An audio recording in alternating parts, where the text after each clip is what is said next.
Hey guys, what's up? He is Threatening here, and welcome to my first ever Bound by Flame video, the next upcoming RPG to be released on December 30th, right after Christmas, and it looks like a really great game. So without further ado, I'm going to look at some of the screenshots for the game and see what I can tell you about them.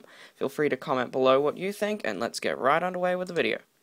So this is the first screenshot released for Bound by Flame.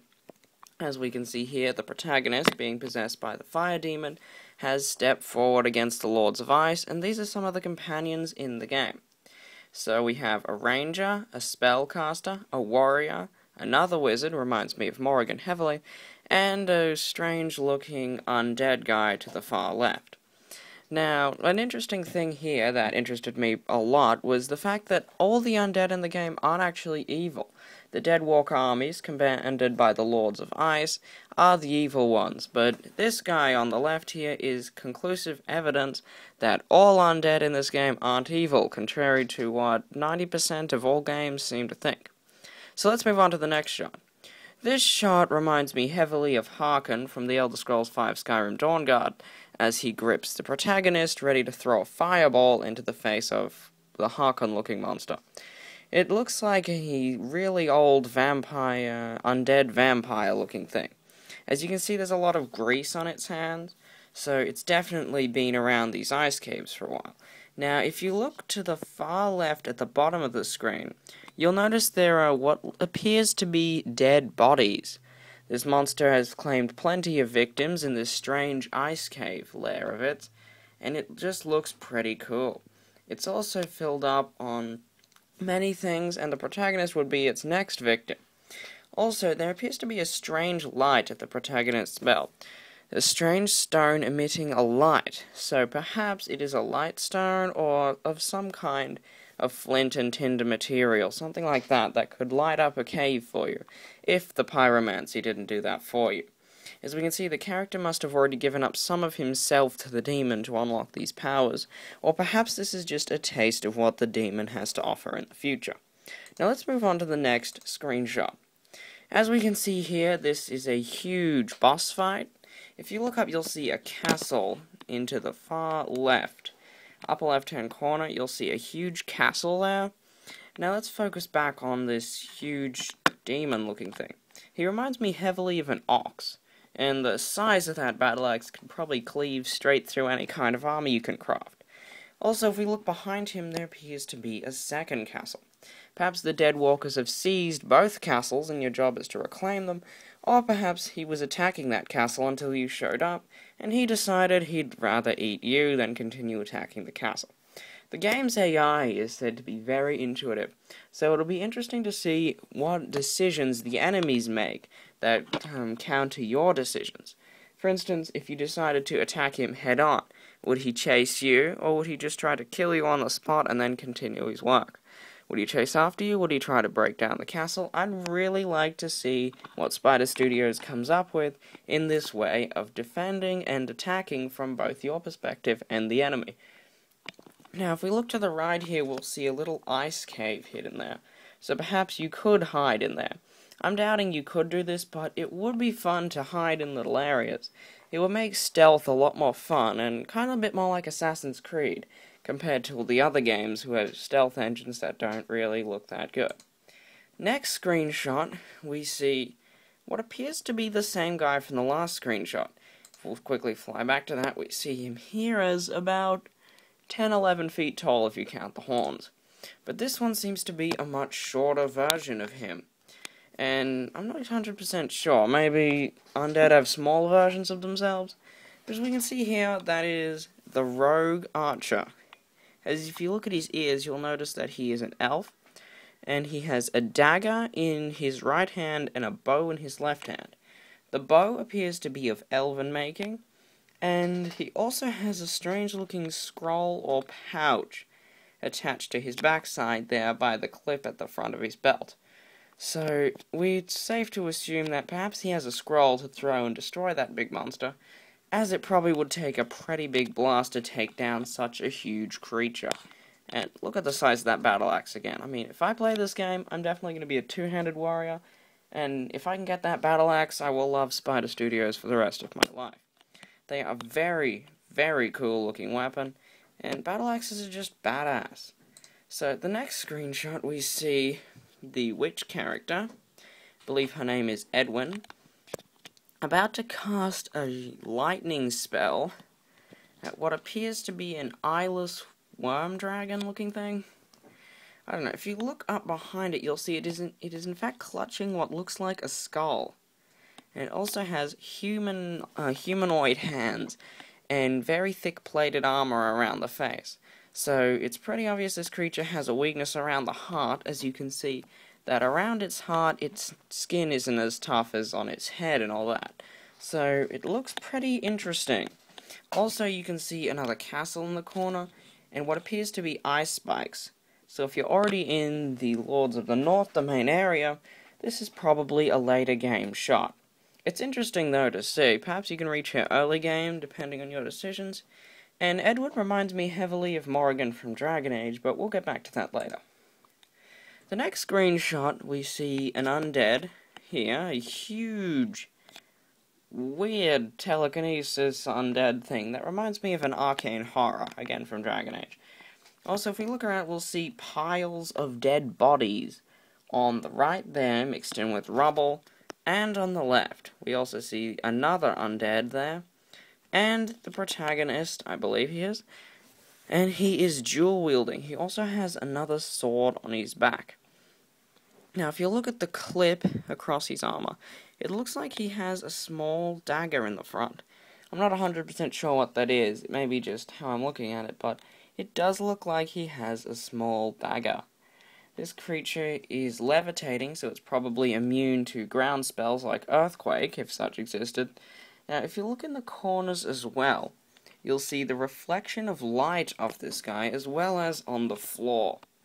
This is a huge graphical step. If this is actually how the game looks with the reflections on the ground, it could have a lot better graphics than some of the other games out there. Also, you'll notice a lot of fire in the corners, and this fire is probably just regular castle fire. Or these monsters could be launching a sneak attack from the bottom, and the protagonist is the only one who notices and the only one who gets in the way. Now, we see this big guy. This big guy's been in a lot of trailers. He looks like a mammoth gorilla, and man, he is badass. I mean, he's got horns, he's got spikes, he's got little horns. Now, if you look around him, you'll notice the generic enemies for the game, the Deadwalkers.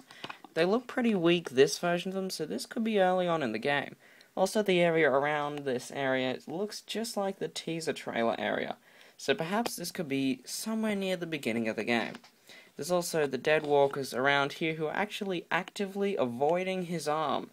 That's an interesting AI front, as they should be able to detect items in front of them and duck under. That would be really amazing to, see an enemy walking around and actually duck under a beam.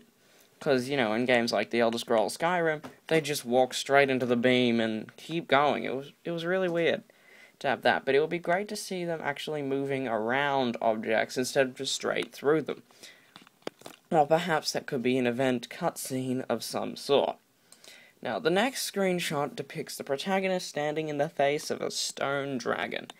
Possibly, where the character gains his fire demon powers to begin with.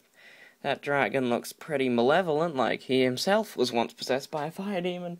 Or, a slightly more disturbing, he is the fire demon. That'll be very interesting to have a look at, I mean. A protagonist who is a part fire demon, and another fire demon? I mean, wow. We're gonna have a lot of demons in this game, and definitely a lot of undead. So, not really that much else to it. You can see some grass and a strange-looking root growing out of the ground, as well as a lot of cracks and spikes in the dragon. Now on to the next cutscene clip, we see spiders coming out of the sky, it looks like, or definitely the trees, of course. But this kind of reminds me of those moments in Kingdoms of Amalur Reckoning, if you've played that game, where you were just walking around and then suddenly a spider would jump out of the ground, it would kick your adrenaline up, and you'd have to hack the crap out of that monster. But as we can also see here, he's loading up a fire spell, getting ready to do some severe damage to that spider and anything else he hits before he hacks up the rest. Spider Studios announced Bound by Flame will be a very difficult game, and that it will be tempting to yield your soul over to gain powers from the demon. So we could easily see that happening. Also, if you look as far as you can back past the last spider, you'll notice there is something there. It looks like a shrub, but it also looks like there is something behind the shrub, so perhaps another ambush is in place. Now if we move on to the next one, we see, I believe her name is Sybil. She is a mage from the Order of the Red Scholars, I believe, and we have this monster that has been in a few trailers for Bound by Flame. It looks like a spike-back dragon with huge claws. It looks pretty impressive, and also its other arm is like a whiplash spear. So if Sybil doesn't move, she is going to get owned by that spear, probably stabbed really hard.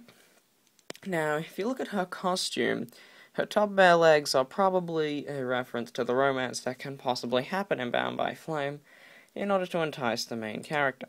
Now, the next screenshot is this big guy again. This weird mammoth-looking thing. However, he is green this time, so perhaps that points to a more or less powerful enemy type depending on their colors. Also, we see skeletons rising out of the ground. Now, one thing I'd really like to see in one of these kind of zombie-ish games is if you were fighting and some of your soldiers died and then they got turned into zombies and just rose out of the ground again and tried to kill you. Now, that would be cool. As you can see, the protagonist is running for his life from this big thing. We don't have a name for it yet, but I'm just going to call it the big guy. That's the best I can come up with right now. Also, there are 2 more skeletons rising up from behind him, and the rest is a strange, poisonous mist that these monsters can breathe on you and deal continuous poison damage to your character. Now let's see what else Bound by Flame has to offer. These weird chicken-looking things. That's really one of my ideas here. Chicken, raptor, claw thing. They look like something out of After Earth, if you ask me, but that's just my opinion. Also, if we look at his sword, it appears to be of elven making this time. Or maybe some other kind of metal entirely. He's preparing a timed jumping attack to slash that beast in half, which would be a really cool moment in-game. So, next up we have this monster again. He appears to be considerably larger than the last one, with that strange whiplash arm he's got. As well as some dew claws down here, we see the protagonist standing off against him. We also see in a small crag below his arm here, right there, there seems to be a green lion-looking monster approaching. I don't know much about this other monster, but I'm pretty sure it'll be like a mini enemy compared to this huge boss here who's wearing a weird-looking pair of loincloth underpants. Which I'm really glad he's wearing, to be honest. I mean, it'll be a creepy game with naked undead. But anyway, you can also see he's dripping poison from his mouth, so he's probably charging up to be one of those huge poison damages. So that's the end for the screenshots of Bound by Flame and my talk about it. So hope you enjoyed the video. Don't forget to like, rate, and subscribe. And I'll see you guys next time. For the next video, I'll also be doing an official countdown of this video. And I'll be considering doing a Let's Play of the game when it comes out. My countdowns will be Bound by Flame countdowns. Will be released shortly after this. So have a good day, everyone. Goodbye.